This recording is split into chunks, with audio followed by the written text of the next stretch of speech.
Hey everybody, welcome back to my Pokemon Heart Gold walkthrough. On the last episode, we basically stumbled around Sabrina's gym, and now we finally got there. I knew you were coming. Oh, sure you did. 2 years ago, I had a vision of your arrival.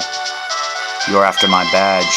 I don't enjoy battling, but it's my duty as gym leader to confer badges on anyone who has proven him or herself worthy.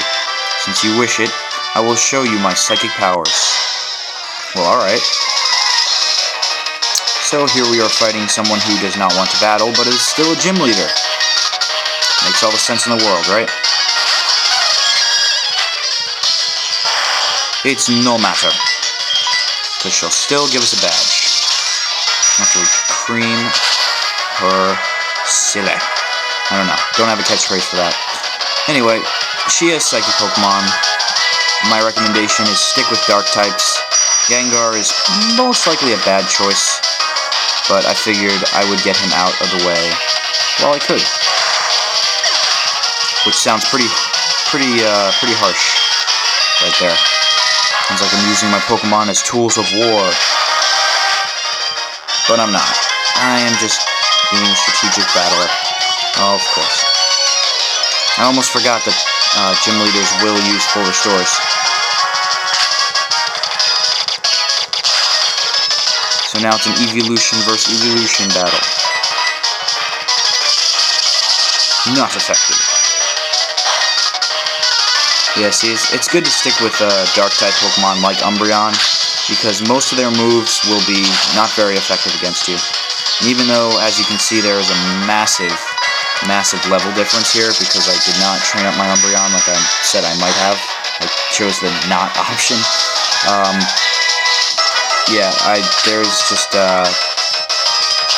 there's a lot better, I completely lost my train of thought there, sorry guys. But yeah, Dark-type Pokemon are a lot better to use than others.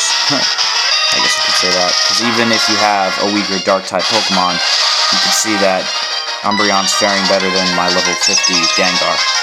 Yeah, that's what I wanted to say. Oh, where be my mind? It's almost the end of school, guys, so I'm kind of being hit hard with papers and tests and all of the kind of crapola, so you'll have to forgive my splotchy mind.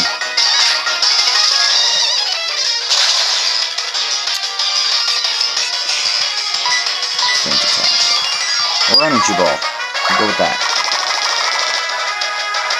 I'm not sure if Umbreon's going to survive this hit. Nope, critical. Maybe if it wasn't critical, it would have lived. But that's what sucks about critical hits. I don't recommend using Nidoking, because Psychic will be super effective. I just threw him out there to see if he could take the hit and use Flamethrower. And he could not. Yeah, that Alakazam is pretty tough. Yeah, sure. I'm throwing Quilla. I don't think that Quilla has anything remarkably strong against Alakazam, but in the positive light, it's not completely weak. Man, special defense on my Quilla must be really low.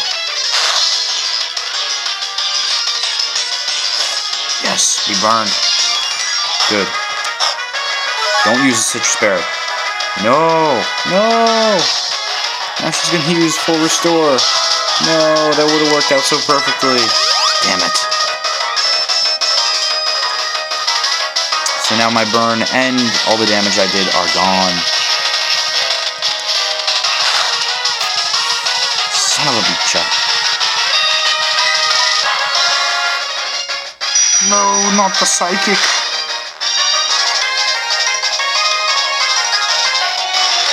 Man, my Pokemon are out of shape. Should really start doing some off-training or off-camera training. Because this is rather redonkulous.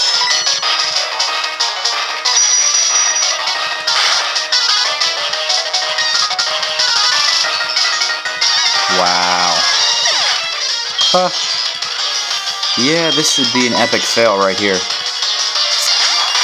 Yep, that is undoubtedly epic fail. Alright, well, learn from my mistakes, guys. Basically, the only mistake I made was not stopping my recording to go train.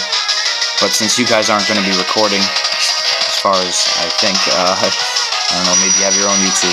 But since you won't be recording, you guys can go train. Because you're going to need it. As you can see, I'm getting my ass beat here. So, yeah. You're going to want to do that. Yay, Max revives.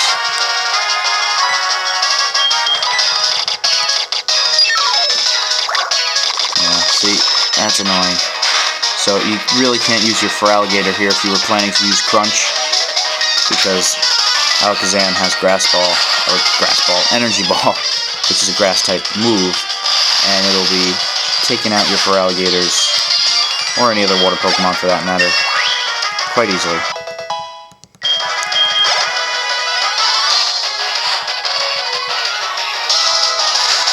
Okay, Mr. Mime. What will happen after this? I already know. So 3 years this girl has made a prediction that we would come to her gym. 3 years. I find it interesting that it's only 3. I don't know, it's a weird, vague number. Maybe like 10 years ago would make more sense, since like 10 years ago the original Gold and Silver came out. I don't know. Just a possibility. I would see that to be making more sense.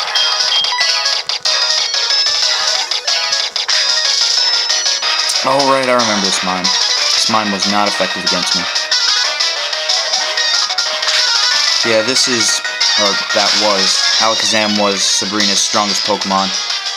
That's something I've noticed about the gyms. Oh, was the future I saw wrong? Ah, bastard.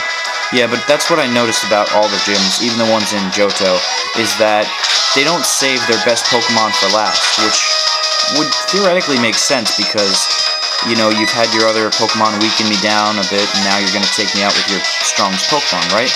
But they don't do that. They change it up and use it in the middle of the battle, which is interesting. Can't say it's good or bad. I mean, that Alakazam definitely threw me for a loop, obviously. A strong Pokemon's a strong Pokemon, but it's just a different AI, a different move pattern. To be technical with you. I find it funny that it's using Feint Attack on us after we use it on it, thinking it's going to be effective. Alright, so there we go. I get it. Yeah, I get it. Psychic BS. Your power, it far exceeds what I foresaw. Because maybe you didn't really foresee anything. Maybe it is impossible to fully predict what the future holds. Okay, you win. You earned yourself a Marsh Badge. See, I never understood that. Why is this called a Marsh Badge? Shouldn't it be something more psychic named? I don't know.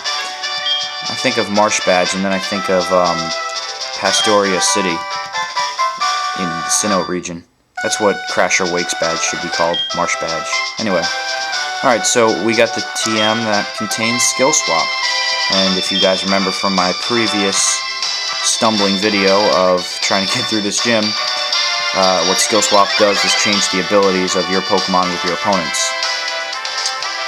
Alright. So on the next episode of my Pokemon Heart Gold walkthrough, we will continue to head north.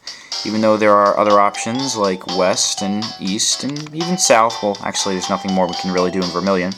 We will be heading north so we can see what is up with the power plant in the Kanto region. Alright guys, see you then.